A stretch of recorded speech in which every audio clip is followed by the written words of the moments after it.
China को अगर हम कन्फ्रंट कर सकते हैं तो India is the only country, और उसकी वजह से अमेरिका उनके पीछे पीछे है। इंडिया बड़ा मुल्क है दुनिया का, मतलब आधी दुनिया तो आपके पड़ोस में है।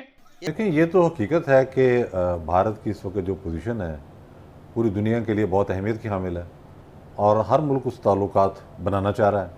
खुद गल्फ़ कंट्रीज़ जो हैं, हमारे मुस्लिम ममालिक जो हैं, वो भी ताल्लुकात बनाना चाह रहे हैं।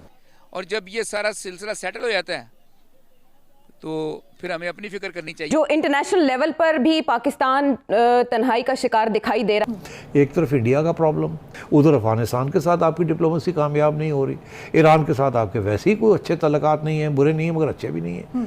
तो मतलब है सारे बॉर्डर्स ही जो है सारे बॉर्डर्स पे प्रॉब्लम है। उन्होंने बाकायदा डिक्लेयर किया हुआ है अपनी सीसी में कि पाकिस्तान एक गैर फितरी रियासत है, ये खत्म हो जाएगी, नहीं होगी तो बेजोर शमशीर खत्म कर दी जाएगी। चीज को बड़ा गौर से देखता है कि जब दुश्मन तड़ी लगा रहा है और इधर आपके हुक्मरान खामोश होकर बैठे हुए, हमें चपेट पड़ती है ना बाहर से, फिर हम चीखे मारते हैं, वो देखो उसने ये कर दिया, ये कर दिया। और चाइना के क्लैशेस हुए हैं। अब ये कहा जा रहा है कि शायद एलओसी के ऊपर भी थोड़ा सा जिसे कहते हैं गर्मा गर्मी हो और हीट अप किया जाए। सर क्या देख रहे हैं फ्यूचर में कि चाइना क्या चाहता है? हिंदुस्तान क्योंकि ज़्यादा तेज़ी से प्रोग्रेस कर रहा है, अगर हम चाइना को देखते हैं, पाकिस्तान से तो खैर बहुत ही आगे है, लेकिन इस वक्त चाइना से भी आगे है, तो क्या इन फ्यूचर आपको नज़र आ रहा है? देखें, इस वक्त जो भारत की तरक्की है वो तो नजर आ रही है, तो रिटन एवरीवेयर। जिस तरीके से उन्होंने चीजों को मैनेज करते हैं, IT, they are almost have a monopoly on IT business. फिर उनका उनका क्वालिटी ऑफ एजुकेशन, उनका डायस्पोरा, इस वक्त अमेरिका के अंदर उनका कंट्रोल, यहाँ पे जितनी बड़ी कंपनियों के सीईओ हैं वो सारे इंडियन हैं, वो सारा बिजनेस चाइना से खींच कर इंडिया लेके जा रहे हैं। ये सारी चीजें, सारे इंडिकेशंस हैं कि उनकी तरक्की अगले फ्यूचर में राइज करेंगे। और दूसरा सबसे बड़ा जो एक उनका एक एज है जिसमें वो बहुत आगे हैं एशिया में, अमेरिका को उन्होंने बावर करा दिया है कि चाइना को अगर हम कन्फ्रंट कर सकते हैं तो India is the only country, और उसकी वजह से अमेरिका उनके पीछे पीछे है। तो ये उन्हीं चीजों को रिएक्शन है कि China was looking weak, they were looking defensive, लेकिन मेरे ख्याल में China wanted to tell them कि it's not that easy, we are still strong. और दूसरा एक मैं यहाँ पे ये बताना, जो चाइना की इकोनॉमी इज सफरिंग बैडली, उनका जीडीपी ग्रोथ बहुत नीचे है, और उसके बाद उनका अभी तक कई बड़े शहर जो हैं वो कोविड की वजह से बंद हैं, सप्लाई चेन रिस्टोर नहीं हो रहा। तो ये उनकी बुखलाहट की निशानी लग रही है कि they are getting panic and frustrated, जो भारत के साथ उन्होंने जो बॉर्डर पे कुछ किया है। लेकिन इससे हासिल कुछ नहीं होगा क्योंकि both countries are strong militarily, और भारत जो है मैं समझता हूं कि they are ready as well अगर कुछ हुआ भी, लेकिन होगा कुछ नहीं।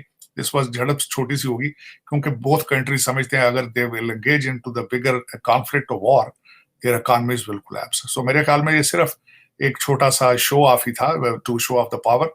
और लेकिन चाइना को इंटरनल फ्रस्ट्रेशंस है कई फ्रंट पे, उसकी वजह से मेरे ख्याल में this is what they are doing.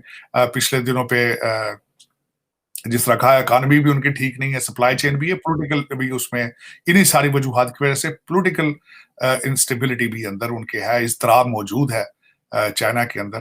तो मेरे ख्याल में उसी वजह से ये मुख्तलिफ जो मुमालिक हैं ऐसी चीजें करके अपनी अवाम की तवज्जो असल मसाइल से हटाकर किसी और पे करना चाहते हैं। तो मेरे ख्याल में this was one of that kind of thing. अब लेटेस्ट जो उसने 5 अगस्त 2019 को किया, और हमने वो भी तखीरों की नजर कर दिया। अब वो illegally occupied Jammu and Kashmir के इलाका जो है, श्रीनगर और उस इलाके में, उसने उस इलाके की हियती तब्दील करने का काम शुरू किया हुआ है और चेंज हो रहा है, उसमें डेमोग्राफी चेंज हो रही है। उन्हें प्रॉपर्टी लेने का राइट दे दिया है, वहां पर वो इन्वेस्टमेंट लेके आ रहे हैं।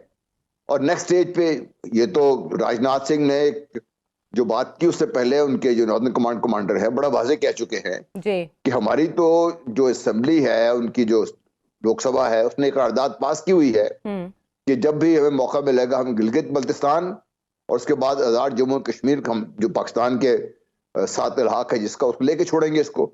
हमें तो बस हुक्म की इंतजार है, जब हुक्म होगा हम कर लेंगे काम। वो तो यहाँ तक बात कर रहे हैं, हम कहाँ बैठे हुए हैं। हम तो आपस में लड़के एक दूसरे का गला ही नहीं छोड़ रहे, हम क्या करेंगे इसके लिए।